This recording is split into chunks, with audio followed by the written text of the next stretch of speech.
Thank you, John. Yes, I'm standing here in London with Jonathan Short. How did you first get into this activity? Well, I was on a holiday in Prague last year. It's all the rage there, and I just thought, well, that's just me. That's absolutely me.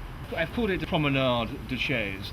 Are people tempted to join you, do you think? But so far, I've had, people who have tried to join me. Never been none. Obviously, you get people looking, reacting strangely. That's natural. I know what they're probably thinking is, that's something I'd like to do, and they probably will. They've got their own chairs, they can come and do it themselves. It's got everything you need for an activity. You look at all the crazes over the years, rollerblading, skateboarding. It's like that, but without wheels. Plus the advantage is that there's no special equipment, as most people will have their own chairs. You can use your chairs.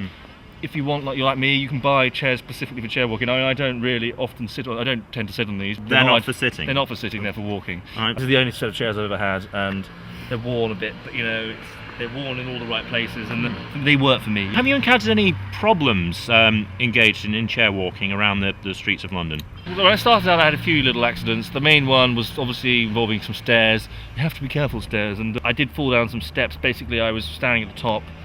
I was looking down, and I weighed up whether or not I should do it. I decided I'd go for it.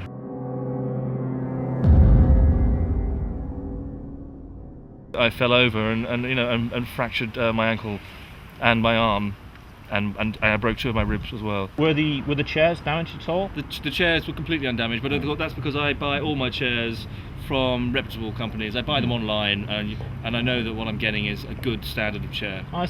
And yes, thankfully. And I'm sure we look forward to many more years of faithful service from these 2 marvellous chairs. Thank you very much, Jonathan Short. And now it's back to the studio. And John, are you tempted to have a bit of a walk on your chair at the moment?